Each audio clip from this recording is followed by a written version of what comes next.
Haleluya, haleluya, haleluya. Salam saudaraku.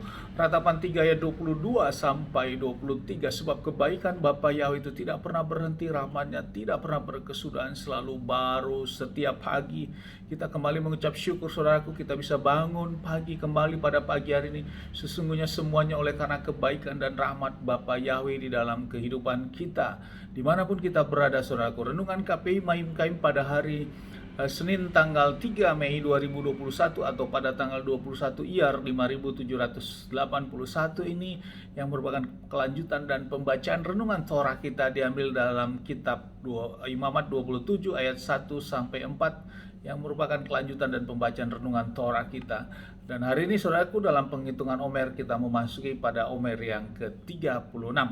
Firman Bapa ya berkata demikian, dan berfirmanlah Yahweh kepada Mose dengan mengatakan, berbicaralah kepada Bani Israel, dan haruslah engkau mengatakan kepada mereka, ketika seorang menyatakan suatu nasar yang muskil, haruslah jiwa-jiwa itu menjadi milik Yahweh berdasarkan taksiranmu, dan haruslah taksiranmu berlaku atas laki-laki berumur 20 tahun dan sampai yang berumur 60 tahun, dan taksiranmu haruslah 50 sikal perak menurut sikal kekudusan. Tetapi jika dia itu perempuan, maka taksiranmu haruslah 30 sikal. Saudaraku, perikop ini adalah berbicara tentang pemberian yang dapat ditebus kembali, saudaraku. Berbicara tentang nasar yang muskil atau nasar yang khusus, saudaraku. Nasar muskil adalah nasar yang khusus yang diberikan terhadap laki-laki dan perempuan, memiliki nilai yang berbeda, saudaraku. Dan ini menyatakan memang memiliki otoritas dalam hal nasar terhadap laki-laki dan perempuan, saudaraku. Dan bila kita baca terus ke bawah, setiap umur memiliki perbedaan. Namun pada pagi hari ini kita berbicara tentang renungan ini, kita fokus pada tentang nasar ini, saudaraku, atau nasar khusus. Nasar adalah suatu hal, sikap seseorang, saudaraku, untuk memberikan perjanjian yang akan diberikan kepada Bapa Yahweh, kepada Elohim, dengan bernasar dengan kesungguhan hati yang merupakan janjinya yang akan diberikan kepada Bapa Yahweh. Dan ini bisa dalam bentuk nasar khusus, saudaraku, karena rindu akan memberikan sesuatu yang menjadi bukti bahwa orang tersebut sangat berpengharapan kepada Bapa Yahweh, sehingga orang tersebut menyatakan nasarnya. Sebagai contoh misalnya, saudaraku, bila ada seseorang ingin menjual rumah atau menjual sesuatu karena dia berpengharapan sekali, sehingga rohnya atau dia bernasar kepada Tuhan, kepada Bapa Yahweh, bila hasil penjualan rumah saya ini laku, saya akan bernasar memberikan 1/10 dari hasil penjualan ini kepada Bapa Yahweh lewat kehilat atau lewat rumah Tuhan untuk membangun rumah Tuhan, atau memberikan nasar kepada pantai asuhan, kepada orang-orang yang tidak mampu dan sebagainya. Itulah yang disebut nasar, saudaraku. Dan bila hal ini dijawab dan terjadi, maka hal itu harus dikerjakan, saudaraku, atas semua nasar-nasarnya. Saudaraku, tentang nasar ini sesuatu hal yang serius, saudaraku.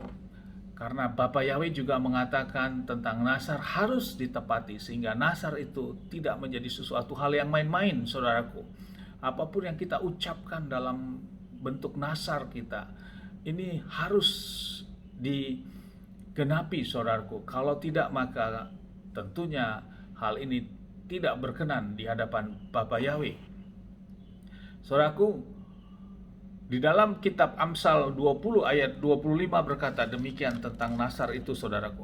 Amsal 20 ayat 25 dikatakan, adalah jerat bagi manusia yang berkata sembarangan kudus, dan setelah bernasar ia tidak mempertimbangkannya kembali, atau setelah bernasar dia tidak memberikan nasar tersebut. Jadi itu merupakan suatu jerat bagi seseorang, saudaraku. Arti jerat adalah sesuatu yang tidak baik bila memberikan nasar dan itu tidak dilakukan. Sehingga firman Tuhan juga dikatakan di dalam Pengkhotbah, ini menegaskan tentang nasar-nasar ini, saudaraku. Di dalam Pengkhotbah 5 ayat 4 Dikatakan demikian, apabila engkau bernasar kepada Elohim, janganlah menunda untuk menepatinya, karena dia tidak suka dengan orang yang bodoh. Penuhilah apa yang telah engkau nasarkan itu. Ayat 5, lebih baik jika engkau tidak bernasar daripada bernasar dan tidak menepatinya. Ini adalah tentang sikap bernasar. Jadi saudaraku, sikap bernasar ini harus diambil, saudaraku, dilakukan.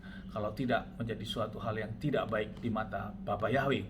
Untuk itu saudaraku, di dalam suatu tradisi, dan ini tradisi yang dilakukan oleh bangsa Israel, bangsa Yahudi, saudaraku, di dalam melaksanakan masuk pada hari raya pendamaian, suatu sikap yang dilakukan oleh para rabbinik, saudaraku, pada bangsa Israel sebelum memasuki pada hari raya pendamaian itu, mereka memanjatkan doa-doa yang disebut doa Kol Nidre, saudaraku. Doa Kol Nidre ini adalah doa-doa minta pengampunan atas semua nasar-nasar yang dipanjatkan atau yang disampaikan itu untuk minta pengampunan, saudaraku, pada hari raya pendamaian. Sehingga ini menjadi wujud bahwa kita berdamai terlebih kepada Bapa Yahweh yang sudah di dalam Adonai Yeshua HaMashiach yang menebus kita oleh cinta kasih yang begitu besar. Dan doa Kol Nidre inilah dipanjatkan, doa untuk minta pengampunan atas semua janji-janji yang diberikan atau nasar-nasar yang dia panjatkan kepada Bapa Yahweh sebagai janji yang tidak tertepati, saudaraku. Dan ini waktunya hanya pada hari raya pendamaian untuk memanjatkan doa-doa dalam bentuk pendamaian. Ini tentang nasyar, saudaraku, yang perlu kita pahami. Biarlah ini semua menjadi berkat bagi kita bila saudaraku dan merindu untuk memberikan keinginan untuk bernasar, dan itu harus ditepati, saudaraku. Bila tidak, maka tidak perlu harus bernasar. Namun bila itu tidak tertepati, ada suatu waktu yang diizinkan, yaitu pada hari raya pendamaian untuk minta pengampunan dalam doa-doa Kol Nidre ini. Amin, haleluya. Sukses besar buat kita, maju terus dalam iman. Dari tempat ini saya berdoa, Bapak yang memberkati dan melindungi kita dimanapun kita berada. Bapak yang menyinari wajahnya, memberikan kita kasih karunia. Bapak yang menghadapkan wajah, memberikan kita damai sejahtera. Apapun yang kita kerjakan, apapun yang kita lakukan sepanjang hari, semuanya menjadi berhasil.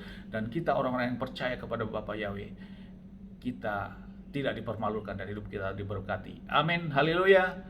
Shalom, saudaraku.